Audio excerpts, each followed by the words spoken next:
Mga sir, magandang araw po at shout out po doon sa ating mga magagaling na mga refrigeration technician at dito sa mga baguhan katulad ko. So may papakita lang po akong basic diagram ng ating refrigeration at medyo kumalaot na tayo doon sa ating mga pinapakitang mga video.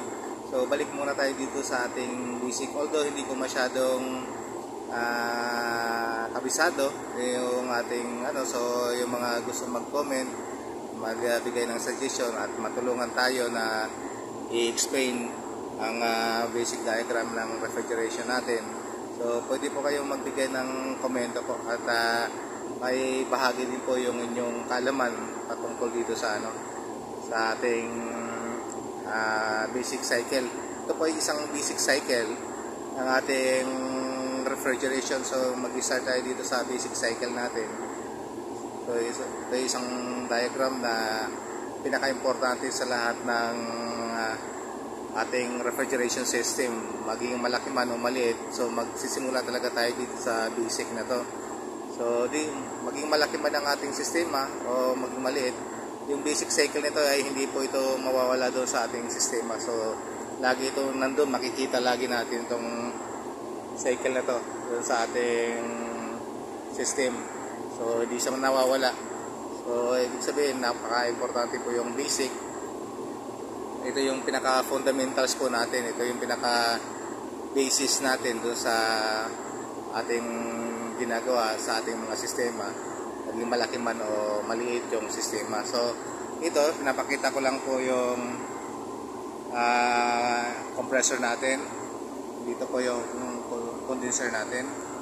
Ito yung ating receiver, yung dryer natin, yung ating side glass, yung ating expansion valve, yung ating evaporator, then balik na ulit dito sa ating compressor. So yan po yung kanyang kabuang cycle. So gaya ng mga nababanggitong nakaraan na tayo ay mayroon dalawang sides ng ating system, yung tinatawag na high side at saka yung low side.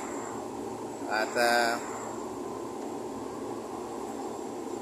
kung i-crosswise naman natin po, mayroon din tayong dalawang sides diyan, yung high pressure at saka yung low pressure po side. So yun po yung kabuuan ng ating sistema. Ngayon ganito po, mayroon po tayong counting twist dito sa ating pinapakitang cycle, sa basic cycle natin. Ito po ay katanungan ng mga naging OJT namin dito na binigay ko rin katanungan sa kanila at ngayon tinatanong din po sa mga kasama nila kung ano ba yung malalaman nyo po kung ano yung katanungan na to. At simple lang naman po ang katanungan po. Ang katanungan lang po is ano po ang kulang dito sa pinakitang diagram para mapaandar po ang ating unit. So yun po yung katanungan, ulitin ko po.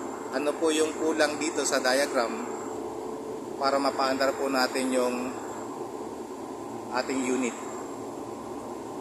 So yun po yung katanungan. Yung mga gustong sumagot, pwede po na kayo mag-comment sa ating comment section. At saka doon sa mga matatalino, alam naman natin matatalino tayo at matatalino yung mga kasama natin. Yung iba hindi pa kami masyadong matalino. So bibigay kami ng tanong para at least malaman namin ano yung mga sagot natin, para kami magkaroon din kami ng idea kung ano ba yung So ulitin ko lang po ang katanungan, ano po ang kulang dito sa ating basic cycle para mapaandar po natin yung ating unit.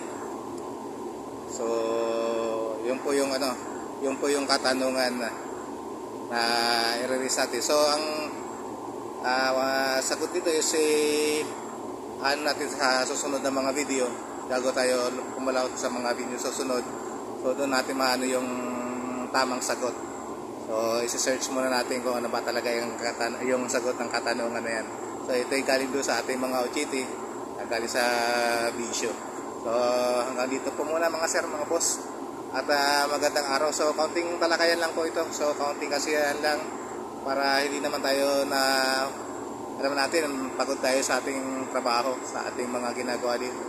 Nakakapagod talaga itong refrigeration kasi minsan susuot tayo sa mga kisame, lalo yung mga nag-install. So sa mga kisame dumadaan, maghapon naghihinan, so mainit talaga. So yun muna yung natin mga katanungan mga boss. Okay, sagot na lang po. Ang tanong po ay ano po ang kulang dito sa ating basic cycle para mapaandar po natin ang ating unit. So yun po, at maraming salamat po at sana po makibahagi kayo at magbigay kayo ng iyong opinion at komento sa ating talakayan. So ito ay kaunting talakayan lang mga sir. So wala nang anuman dito, so kaya nga basic, start tayo sa basic para at least yung mga hindi pa masyadong nakakaintindi malaman nila ano ba yung kulang dito para mapaandar po natin ng ating unit. So hanggang dito po muna at maraming salamat. Sana po makibahagi po tayo at para pumalaot po yung ating talakayan. So maraming salamat at magandang araw po muli.